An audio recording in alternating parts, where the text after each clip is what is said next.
A young woman goes missing on a night out. Each time, he was never caught. So he was emboldened. He became more and more dangerous. It's very unusual to have a murder where the victim does not know the perpetrator, and it's that makes it all the more terrifying. It's a stranger danger murder mystery in student land. Where is Libby Squire? Please come forward with any information you may have, no matter how small or irrelevant it may be. We just want Libby home.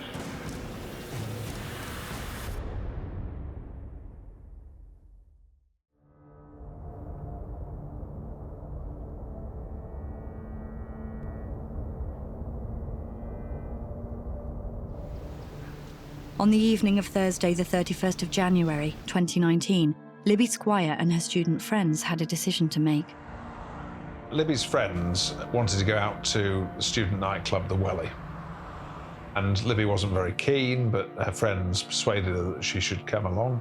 She'd gone to, I think, at least 2 other flats, and they'd had a drink there.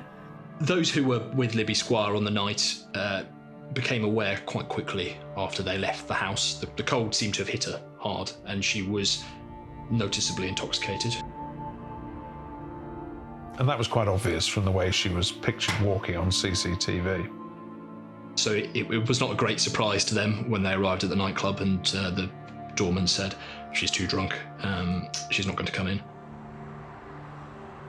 Libby said, "I'm going to walk home." But they said, no, look, they're very sensible. They said, "We're going to put you in the back of a taxi to make sure that you get home all right." They paid the driver and they gave the driver her home address. Libby's friends saw her into a taxi at 11:30 p.m. on Thursday, the 31st of January. Less than 2 hours later, Libby's housemates returned home. But Libby wasn't in her bed. And when they got in, they found her room was empty, like it hadn't been disturbed since she left, and her phone was on the side, so she didn't have her phone with her. Her housemates, when they discovered that she hadn't returned home, they obviously were immediately very concerned because it was out of character for Libby. And so they set out and visited some of the takeaways that they knew she liked and hoping she might be there, and eventually even decided to get into a car and just drive around a bit looking for her.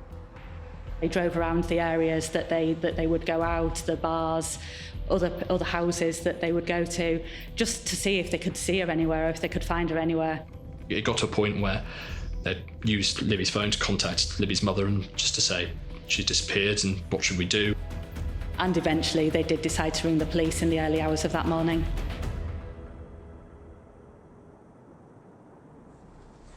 It was clear that the police were immediately quite concerned for Libby's well-being. I mean, she had disappeared in quite a vulnerable state. It was clear she hadn't got back to her house. And certainly she would be seen as a reasonably high-risk missing person, so the police were very quick to launch a media appeal.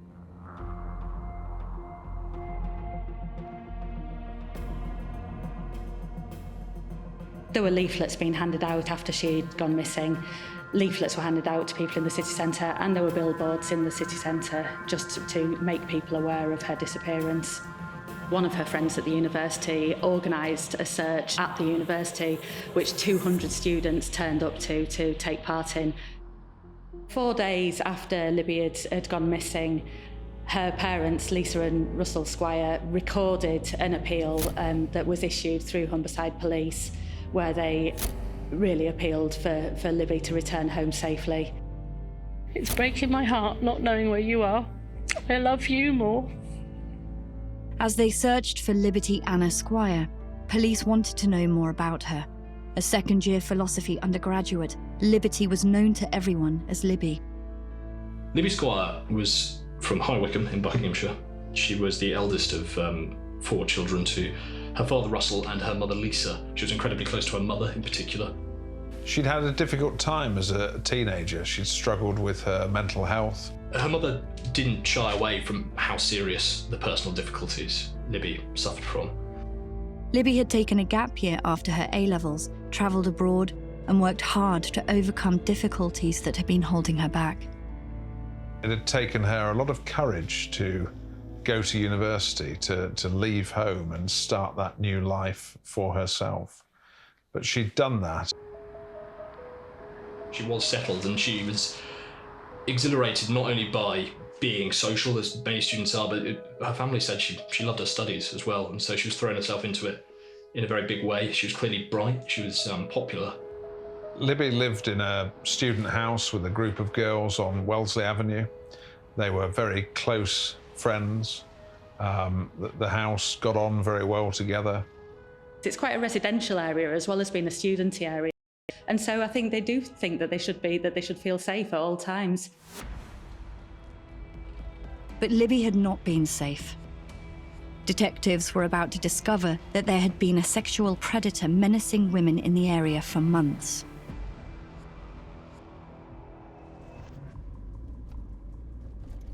Detectives tracked down the taxi driver who had taken Libby home the night she went missing. He told police, after she had got out of his car, he drove away along Wellesley Road and saw that Libby appeared to be walking towards her front door. But police could see, from viewing security footage, that something made her turn around and walk away. She was very distressed. She wasn't making much sense. And so she was then wandering, clearly disorientated, clearly quite drunk, around the Wellesley Avenue, Beverley Road area without any way of getting back home. Still officially missing after 72 hours and with hopes she was alive, police had combed the footage from CCTV cameras and launched a huge search. Worrying news came in week 1 of the hunt for Libby. 3 young women then came forward to report to police that they had very recently been the victims of a man in the area.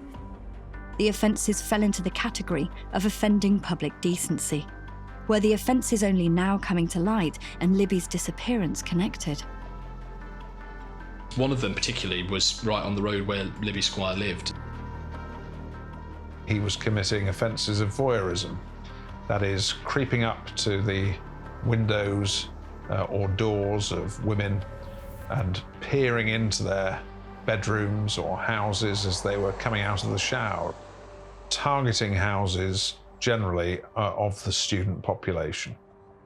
He had been committing burglaries, so breaking into their houses, stealing computers, cameras, electrical goods. But these weren't just acquisitive crimes, they were sexually motivated. He was also stealing sex toys, underwear. Part of his modus operandi was not just to commit these sexual offences, but was to make sure that the women knew that he had been observing them, leaving behind these calling cards or making sure that they saw him as he was masturbating at them in the street. And so there was a sense in which he was excited by their fear and excited by them seeing him.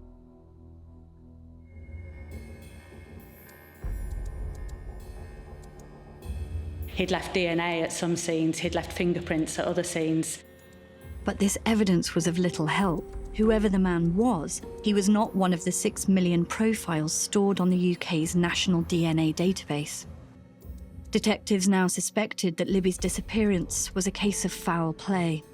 The CCTV footage established that a man was just yards from where Libby was seen unsteady on her feet. There were actually 2 very parallel investigations going on here. They were publicly saying it was a missing person investigation, but they were treating this as an abduction. 5 days after Libby was seen, another breakthrough from CCTV from the neighbourhood as police tracked Libby's movements. They picked up one car over and over again from the night she went missing. Slowly trawling through all of this CCTV, they were able to find a car and they were able to find a licence plate. The vehicle's registration was run through the national database. The silver hatchback was registered to this man, 24-year-old Pawel Relowicz. But who was he? Pawel Relowicz was a Polish citizen, born and brought up in Poland. From a village in northern Poland called Voyeurism. He was one of 8 children, so he was from a big working class family. And it was from a very strictly religious community. It was a very small place where he was from. It was the type of place where everybody knew each other's business. He met a Polish woman after he'd moved to the United Kingdom, married her here, had 2 young children. Pawel Relowicz lived in Raglan Street, which is a terraced street. He was an utterly ordinary man by appearance and by achievement. Nothing special about him at all. He worked in a meat processing factory in a town called Malton, which is about 20 miles from Hull. Very early on the morning of Thursday, the 7th of February, the Humberside Police issued a release saying that they had arrested a suspect in the investigation. A 24-year-old man had been arrested on suspicion of the abduction of Libby. It turned out that he had been arrested the previous evening and was being questioned. Detectives desperately needed to find out what, if anything, Pawel Relowicz knew about Libby Squire. She had by this time been missing for a week, with no trace left behind. But even as detectives interviewed Relowicz, scene of crime officers at his home on Raglan Street were making another disturbing discovery. Women's underwear, pictures of women that he had taken as he'd been raiding these houses over the course of the last 18 months. Had they found a sex criminal? Had they found a killer? As hopes Libby was still alive receded, so evidence suggested that Pawel Relowicz had something to do with her disappearance. Worse was to follow than the sightings of his car on security footage. In the boot of his car, they found a pink holdall, which was described as being full of trophies from his sexually motivated burglaries. When Pawel Relowicz was arrested, police were able to take his DNA, and that linked him to this pattern of offending that had been going on in the community.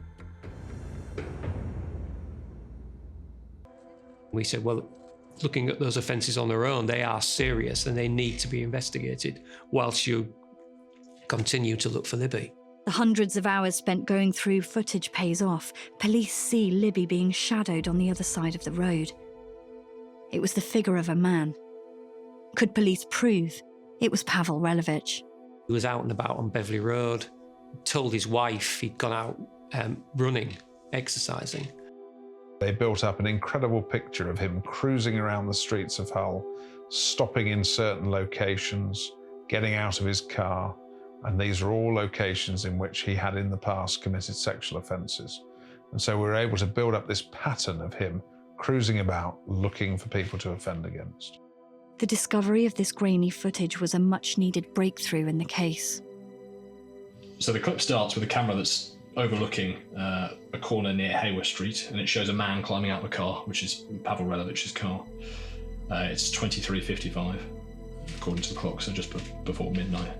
By pure chance, he parked his car in the dead end of Hayworth Street, which is a road that joins Beverley Road, almost exactly at that bus stop where Libby had stopped. And then on the corner, you see a man who's highlighted by one arrow, a red arrow. He is walking past where a green arrow is pointing to where Libby Squire is sitting. So he's actually walked past her and he's walked off across the road. This footage shows the moment that Pawel Relowicz invades the world of Libby Squire. It was only when she dips off into the entrance to this very quiet and dark, secluded area on Beverley Roads that suddenly Pawel Relowicz shoots across and intercepts her. They're now walking alongside each other back down the road. He's right next to her, presumably claiming to be offering some kind of help, and she's in a distressed and a confused state. And he's preying on that, basically. They really come quite into sharp focus at around 12:02 and 24 seconds because they're lit up by the light of a bus stop, and so it's that first time you could see his quite bulky silhouette next to her slender frame as she staggers from side to side back, inexorably, sadly, in the direction of his car, which is parked on nearby Hayworth Street. We don't know exactly what passed between them. There's no sound, so we can't say what was said, but he's then persuading her to go back to his car. And it's at this point the CCTV cuts back to his car on Hayworth Street. You see the lights flash, he's unlocking it. And she gets in the car, and he then gets in the driver's seat and they drive off together. And he comes back onto Beverley Road.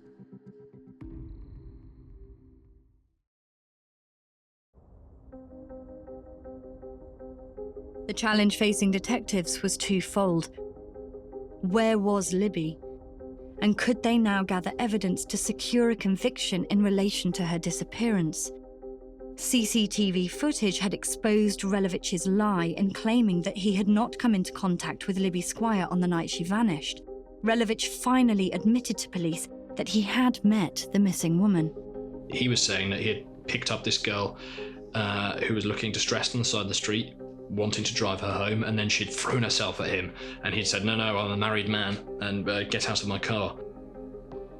He was consistent at that point in the sense that he said, yes, she'd been in my car, yes, I was trying to help her. She made advances to me, she got out the car, I didn't see her again. So there are a few very, very indistinct bits of CCTV which show Pawel Relowicz's car arriving at the Oak Road playing fields. We had evidence from a young man who lived in a house, the only house, that stood alone on Oak Road playing fields.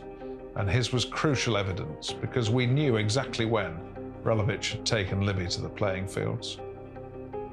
And this witness was woken from his sleep, and at 14 minutes past midnight, at exactly the time that Libby was there with Relowicz, heard desperate screams from a woman coming from the playing fields.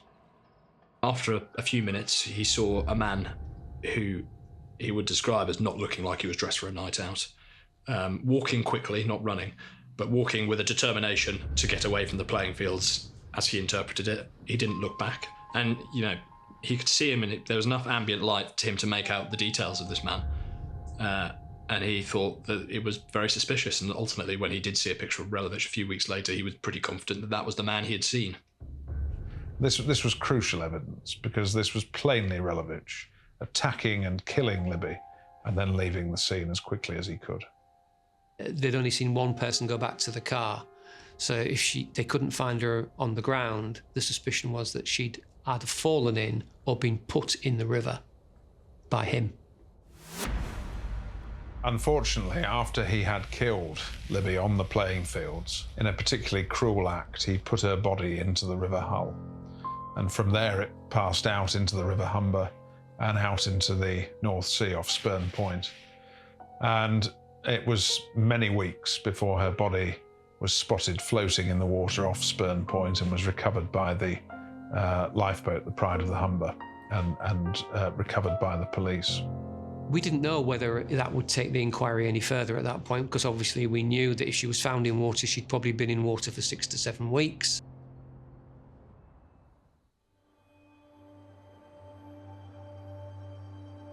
His semen was found on a high vaginal swab taken from the body. That was crucial evidence because he had told the police, when asked about it, that he'd left her alive and well and there'd been no sexual contact between them at all. And yet here was this finding of his semen on the high vaginal swab that proved he was lying and proved that he had raped her. Relowicz always denied raping and murdering Libby, and he eventually went on trial at Sheffield Crown Court in January 2021. There was a real sense of there but for the grace of God go I, in that any woman alone at night could have fallen into Relowicz's path and have been subjected to that sort of sexual violence and murder. He was unanimously convicted of rape and convicted of murder by an 11-to-1 majority decision. The judge, Mrs. Justice Lambert, sentenced him to life imprisonment with a minimum term of 27 years.